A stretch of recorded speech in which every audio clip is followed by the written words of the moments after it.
Hello, hello à tous! Vous êtes sur le podcast Upgrade Your Mindset et Agissez, le podcast qui explore la quête de soi, le développement personnel, le business et les situations de vie. L'objectif ici, vous aider à découvrir qui vous êtes vraiment, à connaître votre potentiel, à incarner pleinement votre être intérieur et à vous lancer dans vos projets avec audace. Rendez-vous chaque lundi à 7 heures pour démarrer la semaine sur une note inspirante. Retrouvez-nous aussi sur Instagram et Facebook, Upgrade Your Mindset et Agissez, un espace d'échange et de discussion. Sur YouTube, suivez-moi, Kumba Upgrade, avec des épisodes chaque dimanche. Si vous avez besoin d'un accompagnement personnalisé sur votre stratégie marketing et opérationnelle, vous pouvez me contacter par email kumbaupgrade@hotmail.com, sur Instagram Kumba Upgrade ou via le Google Form dans la barre de description. Sur ce, passons au vif du sujet. Pourquoi il y a de plus en plus de business, d'entreprises, mais moins de retour sur l'investissement, moins de bénéfices? On va dire que, pour moi en tout cas, qui est dans le domaine du marketing fondamental, donc dans le marketing fondamental, on retrouve les études de marché, benchmark, on étudie également tout ce qui est positionnement d'une marque, bon voilà, tout ce qui est stratégie, et la partie opérationnelle. Donc du coup, de sorte que la stratégie qu'on a mis en place soit viable. Donc quand on dit viable, il y a du résultat derrière. Voilà, quelque chose qui est réalisable. À mon sens, pourquoi il y a de plus en plus d'entreprises et de moins en moins de rentabilité? Tout simplement parce que les gens se confortent à créer des entreprises uniquement. Donc une personne à avoir une réflexion, pas d'un marché, pas d'un consommateur, pas de cible, mais plutôt je vais chercher un produit, ce produit ou ce service, je vais directement faire de la communication dessus. Les personnes, ils vont directement se diriger vers quoi aujourd'hui? Vers les réseaux sociaux ou le marketing d'influence. Mais il faut savoir que ces choses-là doivent être étudiées. Ça veut dire que une entreprise n'est pas censée juste à chercher un produit ou un service pour pouvoir le vendre. Il faut étudier. Il y a plein de parties. Bon, là, je ne vais pas développer en long et en large, bien sûr. Mais si vous voulez plus de conseils, vous pouvez me contacter sur mon adresse mail kumbaupgrade@hotmail.com ou directement remplir le Google Form. Enfin voilà, vous pouvez me contacter, etc. Il n'y a pas de souci sur ça. Mais quand je parle de développement, c'est que malheureusement, on reste que en surface. On va pas approfondir le produit. On va pas faire des recherches sur le produit. Ça veut dire que tout le monde maintenant crée des entreprises, mais ils n'ajoutent pas de la valeur à leur entreprise. Par exemple, là, on va se caler sur un logo. Maintenant, les gens, ils vont sur Canva, prendre des logos déjà tout faits. Mais un logo, il sert à quoi réellement? Un logo, ça sert à avoir une identité visuelle. C'est-à-dire que avec ou sans ton logo, juste par exemple avec un code couleur, on peut te reconnaître. Juste par rapport à un signe bien particulier, on peut te reconnaître. Mais si ton identité visuelle, tu vas la chercher sur un logo tout fait sur Canva, crois-moi que ton identité visuelle, elle va être pas personnelle. Elle ne va pas être personnelle. Ça va être une identité visuelle de Madame Tout le monde, Monsieur Tout le monde. Donc, quand il y a un métier bien particulier dans un domaine, ce n'est pas pour rien. Être une personne autodidacte, moi, je suis tout pour. Si on peut faire quelque chose de manière propre, qualitative, de nous-mêmes, on peut le faire. Mais si on sait qu'on n'a pas les cordes, on n'est pas dans l'habilité de rendre un travail qualitatif, vaut mieux pas s'aventurer. Tu peux essayer, mais tu n'auras pas forcément le résultat attendu. Sachez que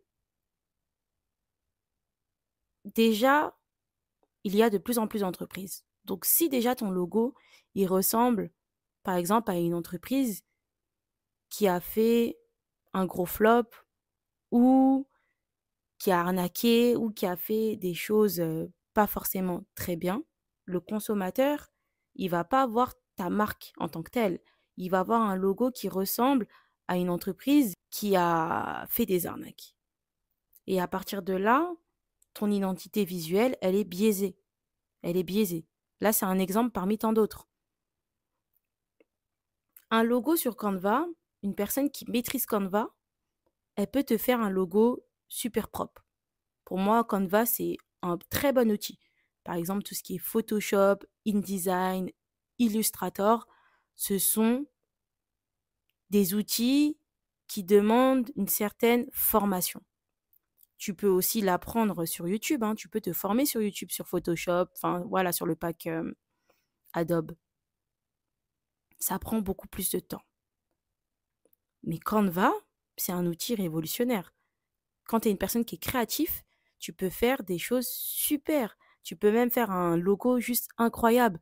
Mais par contre, prendre un logo déjà tout fait, ça peut aussi décrédibiliser ton entreprise, ton identité de marque. Et c'est la première chose qu'on voit. C'est la première chose qu'on voit. Parce que les personnes pensent qu'un logo, maintenant, c'est uniquement des lettres. Alors qu'un logo, il y a différents types de logos. Il y a des logos, par exemple, ça va être un logo, ça peut être aussi des lettres, comme on peut voir, mais comme ça peut être des photos, comme ça peut être... Enfin voilà, il y a différents types de logos. Mais rester bloqué qu'à un type de logo, déjà, ça peut bloquer le développage de ton entreprise. Mais le logo, ça peut être une des premières étapes au niveau de la création de ton entreprise, mais comme ça peut être la dernière étape de la création de ton entreprise. Tout n'est pas ciblé sur un logo ou sur un produit. La base des choses, c'est déjà analyser le marché dans lequel tu es, l'environnement dans lequel tu es. Pour moi, l'analyse d'un marché, c'est comme si tu es dans un magasin et t'observes, tu vois, tu es dans la zone régie, entre guillemets, mais je sais pas exactement c'est quoi, on va dire la zone de sécurité où il y a toutes les caméras de surveillance, et t'observes ton client, le chemin qu'il fait dans le magasin, t'observes ses réactions, t'observes s'il prend un panier, à quel moment il prend un panier, vers quel produit il se dirige, pourquoi il se dirige vers là, etc. En fait, c'est ça une étude de marché. Tu analyses au plus profond de lui-même ton consommateur. Et de là, tu pourras avoir un client type, un client cible, un persona, autrement dit. Et ce persona va te permettre aussi de savoir où te positionner dans le marché. Où je me positionne. Et tu sauras où te positionner parce que tu auras observé ton consommateur, tu vois, dans la zone de sécurité que je viens de te dire. Tu sais où il va, pour quel produit. Tu vois ce que je veux dire? En fait, vous savez que dans un magasin, par exemple dans un supermarché, quand il y a une tête de gondole, quand une tablette de Milka, elle est à hauteur des yeux, quand il y a des tables de présentation à l'entrée, des animations, etc., c'est dans des lieux stratégiques. Ces lieux ne sont pas mis juste là pour vos beaux yeux. Non, ils ont réfléchi au comportement du consommateur. Ils vous ont analysé, ils nous ont analysé. Je me mets dedans. Chaque lieu est stratégique. Et c'est bien la raison pour laquelle, bon là je vais parler un peu plus technique, par exemple, disons pour un rayon, on va dire un présentoir de rayon de tablettes de chocolat, voilà, on va dire une échelle, je sais pas si je vais être bien comprise. Il y a des tablettes de chocolat qui sont à hauteur des yeux, il y en a qui sont un peu plus bas, etc. Ils n'auront pas le même prix. Sachez que les marques, par exemple Milka ou les marques Repères, les marques distributeurs, sachez qu'il y a des prix pour chaque emplacement. Ça veut dire que souvent, les prix que les marques vont payer, par exemple Milka, pour avoir le meilleur positionnement, donc du coup à hauteur des yeux, il va être beaucoup plus élevé que les produits qui vont être positionnés en bas du présentoir. Vous voyez ce que je veux dire? Ça veut dire que si ces choses-là sont parfois plus chères, c'est pas pour rien. C'est parce que le produit, il va plus influencer le consommateur à être pris. Bon, aujourd'hui, les temps deviennent de plus en plus durs. Le client, on va dire, son pouvoir d'achat, il est un peu plus réfléchi par rapport à la situation actuelle où on vit une vie qui est dans l'inflation, tout commence à augmenter. Donc le client, il va plus diriger peut-être ses yeux, le client moyen, hein, on va dire classe moyenne, et encore maintenant tout le monde commence à vérifier tout, hein, peu importe la classe sociale des gens, il va plus diriger ses yeux peut-être vers le bas. C'est-à-dire que parfois, les marques comme Milka, etc., ne se retrouvent plus forcément à hauteur des yeux du client, hein. Non. Maintenant, ils vont être positionnés même un peu plus bas. Vous allez voir. Ou même la différence de prix entre les marques repères et les marques, on va dire les marques, vache à lait, on va dire un peu plus. Les marques originelles, entre guillemets, ils vont être côte à côte, le prix va être un peu similaire, etc. Enfin, voilà, on va dire que maintenant, même le marché a un peu changé par rapport à tout ça, par rapport à ces emplacements. Mais ce qu'on va nous apprendre, par exemple, à l'école, etc., c'est souvent à hauteur des yeux, hein. C'est souvent à hauteur des yeux. Juste pour vous dire que ces marques-là ont réfléchi au positionnement de leurs produits. C'est pas d'un coup d'un seul, ils se sont dit, bon, on va se mettre à hauteur des yeux, tout ça. Non. Même dans ça, il y a des codes au niveau des emplacements. Pour les personnes qui ne le savaient pas, ces emplacements-là sont payants. C'est-à-dire qu'une marque comme Milka, elle va payer tant d'argent pour avoir cet emplacement. Par exemple, si Milka a une rangée entière, c'est un prix, hein. Sachez-le, parce que chaque emplacement, c'est une rangée, par exemple, c'est un prix. C'est comme l'emplacement dans un conteneur, pour tout ce qui est transport, etc. C'est un prix au mètre cube. Vous voyez ce que je veux dire? Peut-être j'en aurais perdu certains, et je comprends. Mais juste pour vous dire que des grandes entreprises comme ça se permettent de faire des stratégies pareilles, de mettre du prix, des prix plus ou moins élevés pour être plus vus. Donc vous n'oubliez pas que vous venez d'arriver dans le marché, vous ne pouvez pas venir sans stratégie. Vous ne pouvez pas venir sans stratégie et sans analyse de votre consommateur. Ce n'est pas possible. Ça, c'est déjà la première chose. Si tu n'as pas fait ça, déjà, il y a un petit problème. Il y a un petit problème. Donc déjà, ça, c'est un des premiers points que je voulais vous dire pour vous mettre la puce à l'oreille. Après, si vous voulez qu'on en discute un peu plus, vous pouvez m'envoyer même un message en message privé. C'est avec grand plaisir que je vais vous répondre. Il n'y a pas de souci sur ça. Mais juste pour vous dire que le business, l'entrepreneuriat, c'est pas juste avoir un bien et un service et je le mets en vente. Non, il y a tout un travail. C'est vrai qu'il y a beaucoup de personnes qui veulent pas faire d'études de marché et qui veulent pas faire tout ça parce que ça demande du temps et c'est parfois chiant. Mais sachez-le que il y a des personnes qui sont spécialisées dans le domaine et vous pouvez les contacter directement. Ça va vous éviter de perdre de l'argent, de perdre du temps. Surtout que les consommateurs aujourd'hui sont de plus en plus informés. Et n'oubliez pas que le marketing digital, les publicités sur les réseaux sociaux, c'est une chose. Mais il y en a tellement que maintenant, il n'y a même plus cet effet de rareté. Ça veut dire qu'un client, tellement ces publicités, Facebook Ads, Google Ads, Instagram Ads, etc., TikTok Ads, ils ont tellement été utilisés de manière abusive que maintenant, les gens vont scroller, mais sans faire attention même à vos communications. Il n'y a pas que le digital, sachez-le. Sachez-le, il n'y a pas que le digital. Il me semble même que la manière qui fédère le plus de clients, c'est, vous voyez les personnes qui sont dehors, qui démarchent des potentiels donateurs pour les associations. Vous savez que ça, les questionnaires en face-to-face, en tout cas en termes de questionnaires, c'est ce type de questionnaires qui sont le plus qualitatifs, où vous allez récolter le plus de données.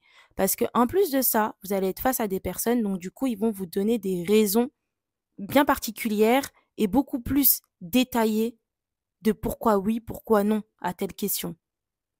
Alors qu'un questionnaire en ligne, souvent, il y a un minimum de caractères à mettre et il y a des caractères max à pas dépasser. Ça veut dire que les personnes ne peuvent pas s'exprimer. Et quand on est face à un être humain, c'est parfois plus facile de s'exprimer et aussi donner des raisons pour lesquelles on dit oui, pourquoi on dit non, pour répondre à un questionnaire. Donc n'oubliez pas l'humain. N'oubliez pas l'humain. Et je trouve que les entreprises aujourd'hui se calent beaucoup trop sur le digital en oubliant le côté humain, relationnel. Donc si vous voulez casser le marché ou si vous voulez faire la différence, ouvrez un peu plus, on va dire, votre communication. Pensez-y, pensez-y et peut-être vous ferez la différence comme ça. Mais n'oubliez pas qu'avant une communication, il y a toute une première partie, c'est le marketing stratégique. Et avant même la stratégie, il y a également tout ce qui est analyse. Le côté analyse du marché, c'est la base. Parfois, vous vous lancez dans des projets sans savoir qui est votre concurrent, depuis combien d'années il est là, où il se positionne, vache à lait, etc. Vous savez même pas le positionnement de votre concurrent. Vous connaissez pas ses prix. Vous savez même pas le positionnement, par exemple, de votre cycle de vie de produit. C'est-à-dire, est-ce que mon produit là, il est en déclin? Est-ce que mon produit là, il est en hausse? Vous n'avez même pas la vision sur tout ça. Parfois, si vous ferez des analyses en amont, vous serez même pas aventuré vers ce produit, parce que vous aurez vu que ce produit, il est totalement en déclin. Et encore, quand il est en déclin, il peut toujours être vendu, hein. Mais vous aurez fait vos choix de manière stratégique. Quand on fait une étude de marché, c'est pour pouvoir se positionner sur le marché et faire des choix stratégiques. Et pas juste avec le cœur. C'est bien de faire des choix avec le cœur. Mais est-ce que vos choix avec votre cœur, ils définissent le marché? Vous devez vous caler au marché actuel. Voilà. J'ai l'habitude de parler business avec vous, mais pas en profondeur. Là, je vous ai donné quelques petites informations que vous pourrez mettre en place. Mais n'hésitez surtout pas, si vous voulez me contacter, prendre rendez-vous avec moi, n'hésitez surtout pas. C'est en lien de description de toute façon sur tous les épisodes de podcast. En tout cas, je vous souhaite une bonne journée, une bonne soirée, peu importe à l'heure à laquelle vous écoutez cet épisode de podcast. Faites attention à vous, faites attention dans quoi vous vous lancez, analysez votre marché, analysez votre consommateur et faites des choix de manière stratégique. N'oubliez pas le côté opérationnel, c'est très important parce que vous pourrez avoir plein d'idées en tête, mais ce qui est le plus important, c'est rester dans le réaliste, rester dans quelque chose de viable, quelque chose qui est possible et aussi qui va impacter. Des publicités, on se fait harceler toute la journée de publicités, vous vous rendez pas compte, hein. C'est juste que notre esprit va plus accrocher à certaines publicités que d'autres. Et on est tous différents, hein, voilà. Moi, par exemple, je vais être plus attirée par tel type de publicité, toi par d'autres types de publicités. Mais on est vraiment, on va dire, appelés par des publicités au moins 100 fois dans notre journée sans nous rendre compte, honnêtement. Et c'est pas que sur notre téléphone, hein, même dehors, quand on se balade, des affiches. Enfin, voilà. En tout cas, je vais vous laisser la team passer une bonne journée, une bonne soirée, une bonne après-midi, peu importe l'heure à laquelle vous m'écoutez. Et on se retrouve bientôt, lundi prochain à 7h pour un prochain épisode de podcast. Bisous, bisous, bye!